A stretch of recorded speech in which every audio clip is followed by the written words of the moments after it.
In the late 16th century, in the heart of Europe, one man was preparing to defy the greatest taboo of the universe, to breathe life into dead matter. It was neither human nor beast. It was a giant with no conscience, no sense of pain, and moved only by the commands of its creator. Its name was the Golem. But how did this pile of clay become one of humanity's greatest fears for centuries? Let's start by tracing the roots of this mysterious word. The most stunning detail is hidden in the Talmud, according to legend. When God molded Adam from the dust but before breathing life into him, Adam was exactly that, a golem, a soulless mass. In Jewish mysticism, creating a golem is essentially an attempt to mimic God's process of creation. But there is one catch: a golem created by man could never speak. Speech is the voice of the soul, and while man could give life to matter, he could not bestow a soul. It was this internal silence that would turn the golem into one of history's most tragic figures. Creating a golem is not just physical labor. It is an attempt to rewrite the codes of the universe. Rabbi Loew was not alone. He took his son-in-law Yitzhak, representing fire, and his disciple Jacob, representing water, to the banks of the Vltava river. The rabbi himself was the fourth element, earth. Once they shaped the clay into a human form, they began to walk round it 7 times. Chanting the 231 letter combinations from the Sefer Yetzirah.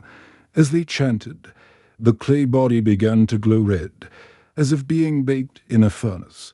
Water trickled from within the mass, and eventually, hair and nails began to sprout.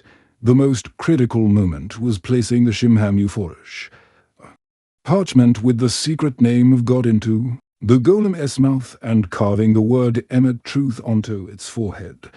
This was the battery that transferred the energy of the universe into that lifeless mass. When the golem opened its eyes, it was no longer a pile of mud. It was a living weapon. Its name was Joseph. Prague at that time was a living hell for the Jewish community. Under the reign of Rudolph II, lies known as blood libels spread through the streets. People believed that Jews used the blood of Christian children for rituals, leading to violent pogroms. In this atmosphere of fear, Rabbi Loew named the golem Joseph. By day, Joseph sat quietly in the synagogue courtyard. Everyone thought he was a simple servant. But by night, Joseph became an invisible shadow within the walls of the Prague ghetto. He possessed supernatural strength. Legend says he once single-handedly crushed an armed mob trying to attack the Jewish quarter. The most terrifying thing about him was his lack of emotion. He showed no mercy, felt no fatigue, and never retreated. Rumors spread among the citizens: the Jews have an immortal giant. While this fear stopped the massacres, it created a darker tension in the city. However, a deep internal conflict was brewing within Joseph. According to legend, Joseph developed an unexplainable feeling for a girl named Miriam, a relative of Rabbi Loew. Can a soulless being fall in love? Joseph would follow Miriam from a distance, bringing her wild flowers with his muddy hands. But Miriam was terrified of this giant who looked like a monster. As Joseph's love remained unrequited, his quiet obedience slowly turned into rage. He wanted to be loved like the humans God created, but he was just an instrument made of clay. This internal struggle was the first spark of the blood that would soon flow through the streets of Prague. Why was such a powerful being eventually destroyed? The problem was that because the golem had no soul, it followed every command literally. According to one tale, Rabbi Loew's wife once told the golem to go fetch water from the river. She then went to the market.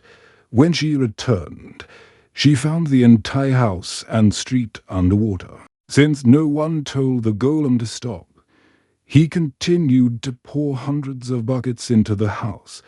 But the final event was far more dramatic. As time passed, the golem grew larger and more aggressive.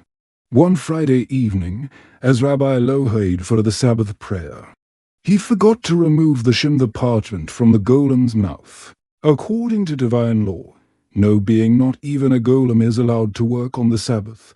Overloaded with energy, but lacking direction, Joseph went insane. He began tearing through the central market of Prague, flipping carts with one hand and ripping stone pillars like paper. People fled in terror toward the synagogue. When Rabbi Loew interrupted the prayer to rush outside, he saw only one thing in the eyes of his creation: chaos. Finally reaching the giant, the rabbi erased the first letter Aleph from the word Emet on its forehead. The word became Met, death. Joseph collapsed into a lifeless pile of clay at the feet of Rabbi. Where did Joseph's clay body go? Rabbi Loew ordered that no one touch the remains. They were carried to the Geneza, the attic of the old new synagogue, and covered with old prayer books. For centuries, terrifying stories were told about that attic. In the 18th century, a rabbi tried to climb up, but claimed he was pushed back by an invisible force at the top of the stairs. Even in the 20th century, during the renovation of Prague, architects reported seeing a strange mound of earth in the attic, but felt an overwhelming sense of dread when they tried to approach it. Today, that attic remains closed. The stairs have been removed. Entry is strictly forbidden.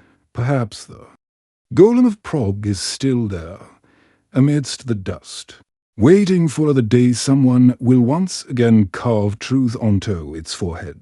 The story of the golem does not end here. It serves as a reminder: everything created will one day question its creator. Whether made of clay or code, the price for crossing boundaries is always heavy. If you ever walk the streets of Prague, look at that old synagogue. Perhaps Joseph is still there, watching us. If you enjoyed this video, don't forget to leave a comment. Do you think Rabbi Loew was right to destroy the golem? Or was there another way to control it?